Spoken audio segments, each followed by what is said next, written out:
নমস্কার, টেঙ্গটেক চ্যানেলের পক্ষ থেকে আপনাকে জানাই হার্দিক অভিনন্দন।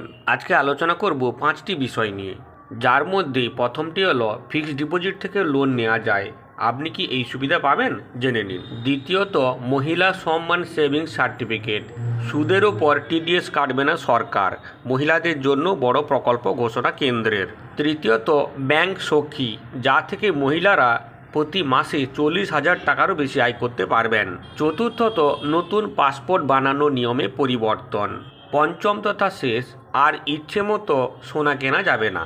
তাহলে প্রথমে আসা যাক, ফিক্সড ডিপোজিট থেকেও লোন নেওয়া যায়, আপনি কি এই সুবিধা পাবেন দেখে নিন। যাদের ফিক্সড ডিপোজিট রয়েছে তারা যদি ঋণ নিতে চান, তাহলে ব্যাংক তাদের ওই ফিক্সড ডিপোজিটের উপরে লোন দেবে। দুঃসময় বলে কয়ে আসে না, যখন বিপদ আসে তখন সবার আগে আমরা আমাদের সেভিংস অ্যাকাউন্ট খালি করি, তাতেও যদি না মেটে হাত বাড়াই ফিক্সড ডিপোজিটের দিকে। ফিক্সড ডিপোজিটের তহবিলটি ভাঙা ছাড়া সেই মুহূর্তে আমাদের আর কোনো উপায় থাকে না। অনেকেই হয়তো জানেন না ফিক্সড ডিপোজিট থেকে লোন পাওয়া যায়। যাদের ফিক্সড ডিপোজিট রয়েছে এবং লোন নিতে চান, তাদের ব্যাংক খুব সহজেই ফিক্সড ডিপোজিট থেকে লোন দেবে। এর জন্য কোনো ধরনের নথিপত্রের প্রয়োজন হয় না এবং সেই সঙ্গে সুদের হারও কম। ফিক্সড ডিপোজিট থেকে লোন নেওয়ার সুবিধা হলো পার্সোনাল এবং সিকিউর ও আনসিকিউর লোনের থেকে ইন্টারেস্ট অনেক কম দিতে হয়। এই লোন নেওয়ার ক্ষেত্রে হোম লোন বা পার্সোনাল লোনের মতো প্রসেসিং ফিজ লাগে না এবং খুব দ্রুত এই লোন পাওয়া যায়। দ্বিতীয়ত, মহিলা সম্মান সেভিংস সার্টিফিকেট, সুদের উপর টিডিএস কাটবে না সরকার, মহিলাদের জন্য বড় প্রকল্প ঘোষণা কেন্দ্র। মহিলাদের সঞ্চয় বাড়ানোর জন্য কেন্দ্র সরকার নিয়েছে এক বিশেষ প্রকল্প, যার নাম মহিলা সম্মান সেভিংস সার্টিফিকেট। আপনি কি চাইছেন মহিলা সম্মান সেভিংস সার্টিফিকেট স্কিমে বিনিয়োগ করতে? তাহলে এই অংশটি আপনার জন্য। কেন্দ্রীয় সরকার ঘোষণা করেছে মহিলা সম্মান সেভিংস সার্টিফিকেটের উপরে যে ইন্টারেস্ট বা সুদ পাওয়া যাবে তার উপরে আর টিডিএস কাটা হবে না। আয়কর আইন 1961-র 194 ধারা অনুযায়ী মহিলা সম্মান সেভিংস সার্টিফিকেট সঞ্চয় প্রকল্প থেকে প্রাপ্ত সুদের উপর আগে টিডিএস কাটা হতো।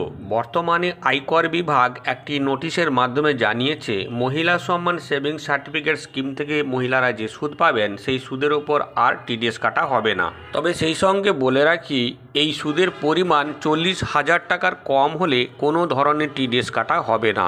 এই স্কিমে সুদের হার 7.5%। এই প্রকল্পে মহিলারা সর্বনিম্ন 1,000 টাকা থেকে শুরু করে সর্বোচ্চ 2 লক্ষ টাকা পর্যন্ত সঞ্চয় করতে পারবেন। তৃতীয় বিষয়টি হলো ব্যাংক সখী, যা থেকে মহিলারা মাসে 40,000 টাকা পর্যন্ত আয় করতে পারবেন। বর্তমান যুগে মহিলাদের প্রতিষ্ঠিত করার জন্য কেন্দ্রীয় সরকার এই ধরনের একটি প্রকল্প গ্রহণ করেছে। ব্যাংক সখী প্রকল্পের মাধ্যমে মূলত গ্রামীণ মহিলাদের প্রতিষ্ঠিত করার চেষ্টা করা হয়েছে। গ্রামের যে সমস্ত মানুষ ব্যাংকে যেতে পারেন না অথবা যাদের বাড়ি থেকে ব্যাংকের দূরত্ব অনেক বেশি, সেই সমস্ত ক্ষেত্রে ব্যাংক সখীরা তাদের বাড়িতে পৌঁছে যাবে এবং পৌঁছে গিয়ে সেখানে তাদের লেনদেন সম্পর্কিত অর্থাৎ যে কোনো ধরনের ব্যাংকিং পরিষেবা সম্পর্কিত তারা কাজ করবে। এর জন্যে সরকার থেকে কোনো ধরনের তাদের বেতনের ব্যবস্থা নেই। এই যে পরিমাণ তারা লেনদেন করাতে পারবেন তার থেকে তারা একটা কমিশন পাবেন এবং সেটা দেখা গেছে যদি ঠিকমতো লেনদেন করা যায় তাহলে মাসে একজন মহিলা প্রায় 40,000 টাকা পর্যন্ত রোজগার করতে পারবেন।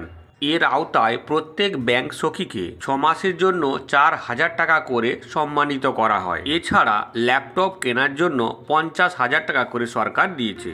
ব্যাংক সখীর কাজ করার সময় মহিলারা যখন গ্রামে গঞ্জে ঘুরে বেড়াবেন এবং ব্যাংকের পরিষেবা দেবেন, সেই সময় ল্যাপটপের খুবই প্রয়োজন। এই কারণে ল্যাপটপ কেনার জন্য 50,000 টাকা করে কেন্দ্রীয় সরকার দিয়ে থাকেন। এর জন্য মহিলাদের ব্যাংক থেকে একটা প্রশিক্ষণ নিতে হয়, কি কাজ করতে হবে কি ব্যাপার সেই সম্পর্কিত, এবং তারপর ল্যাপটপ নিয়ে গ্রামেগঞ্জেও ঘুরে ঘুরে ব্যাংক সম্পর্কিত বিভিন্ন কাজকর্ম করতে হয়। অর্থাৎ গ্রামেগঞ্জের মানুষের কাছে ব্যাংক নিজেই পৌঁছে যায়। এটি খুবই একটি ভালো পরিকল্পনা। আপনি যদি এই ব্যাংক সখীর অন্তর্ভুক্ত হতে চান তাহলে আপনাকে ব্যাংকের সঙ্গে যোগাযোগ করতে হবে। চতুর্থত, নতুন পাসপোর্ট বানানোর নিয়মে পরিবর্তন। পাসপোর্ট বানানোর জন্য জারি হলো নতুন নিয়ম। আগে পাসপোর্ট বানানোর জন্য বিভিন্ন ধরনের নথি থাকতো এবং তার সঙ্গে আধার কার্ডই ছিল খুবই গুরুত্বপূর্ণ একটি নথি। তবে বর্তমানে এর সঙ্গে আরেকটি নতুন নথি যুক্ত করা হয়েছে, তার নাম বার্থ সার্টিফিকেট। অর্থাৎ আপনি যদি পাসপোর্ট বানাতে চান তাহলে সেক্ষেত্রে আপনার বার্থ সার্টিফিকেট থাকা অবশ্যই প্রয়োজন। বার্থ সার্টিফিকেট যদি না থাকে তাহলে পাসপোর্ট আপনি বানাতে পারবেন না। অর্থাৎ বার্থ সার্টিফিকেটের মাধ্যমে আপনি যে এই দেশের মানুষ এবং আপনি যেখানে বসবাস করেন সেই সম্পর্কিত সমস্ত তথ্য পাওয়া যায়, যেটা কিন্তু অনেক ক্ষেত্রে আধার কার্ডে জাল করা যায়। এই কারণে পাসপোর্ট তৈরির ক্ষেত্রে এই নতুন নিয়মটি জারি করা হয়েছে, যেখানে বার্থ সার্টিফিকেটের গুরুত্ব অতুলনীয়। শিশু জন্মগ্রহণ করার পর 30 দিনের মধ্যেই বার্থ সার্টিফিকেট পেয়ে থাকে, তাই সেই বার্থ সার্টিফিকেট থাকলেই তার পাসপোর্ট তৈরি করা খুবই সহজ হবে। বর্তমানে দেশের অনেক মানুষেরই আধার কার্ড জনিত সমস্যা রয়েছে, তাদের ক্ষেত্রে এই বার্থ সার্টিফিকেট ব্যবহার করেই পাসপোর্ট তৈরি করা সম্ভব হবে খুব সহজেই। পঞ্চম তথা শেষ বিষয়টি হলো আর ইচ্ছে মতো সোনা কেনা যাবে না। সোনা কেনার ক্ষেত্রে এবারে কিছু নতুন নিয়ম পরিবর্তন করা হয়েছে, তাই সোনা কিনতে গেলে তার আগেই এই নিয়মটি সবাইকেই জেনে নিতে হবে। একাধিক বিধিনিষেধও মানতে হবে, তা না হলে সমস্যায় পড়বেন আপনি। ভারতের ইনকাম ট্যাক্স ডিপার্টমেন্ট সোনা কেনার ক্ষেত্রে আধার কার্ড ও প্যান কার্ড বাধ্যতামূলক করেছে। সেই সঙ্গে একাধিক সীমাবদ্ধতাও জারি করেছে কেনাকাটার ক্ষেত্রে। বিশেষ করে সোনার গয়না মহিলাদের ক্ষেত্রে খুবই আকর্ষণীয় জিনিস, তাই সোনার নাম শুনলেই ওনারা খুব সহজেই দোকানে সোনা কিনতে যান এবং এক্ষেত্রে কিন্তু আর যত্রতত্র এমনিভাবে সোনা কেনা যাবে না। সেক্ষেত্রে প্যান কার্ড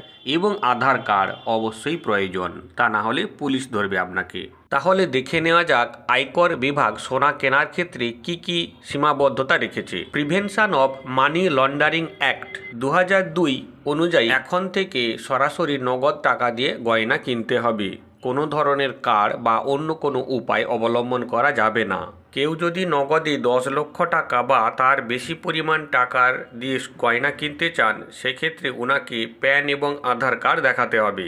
আয়কর 1962-র 114B ধারা অনুসারে একদিনে 2 লক্ষ টাকার বেশি সোনার গহনা কেনা যাবে না। যদি করতে হয় তাহলে সেক্ষেত্রে প্যান এবং আধার কার্ড লাগবে। অর্থাৎ 2 লক্ষ টাকা পর্যন্ত প্যান আধার লাগছে না। যদি কোনো গ্রাহক এই নিয়ম লঙ্ঘন করে তবে আয়কর বিধি 271D ধারা অনুসারে সেই গ্রাহককে মোট মূল্যের ভিত্তিতে জরিমানা দিতে হবে। সুতরাং সোনা কেনার ক্ষেত্রে এই নিয়মগুলি অবশ্যই মানতে হবে, তা না হলে সমস্যার সৃষ্টি হতে পারে। আশা করি ভিডিওটি ভালো লেগেছে। যদি ভালো লাগে এবং এই ধরনের আরও সংবাদ পেতে চান তাহলে চ্যানেলটি সাবস্ক্রাইব করে সঙ্গে থাকুন।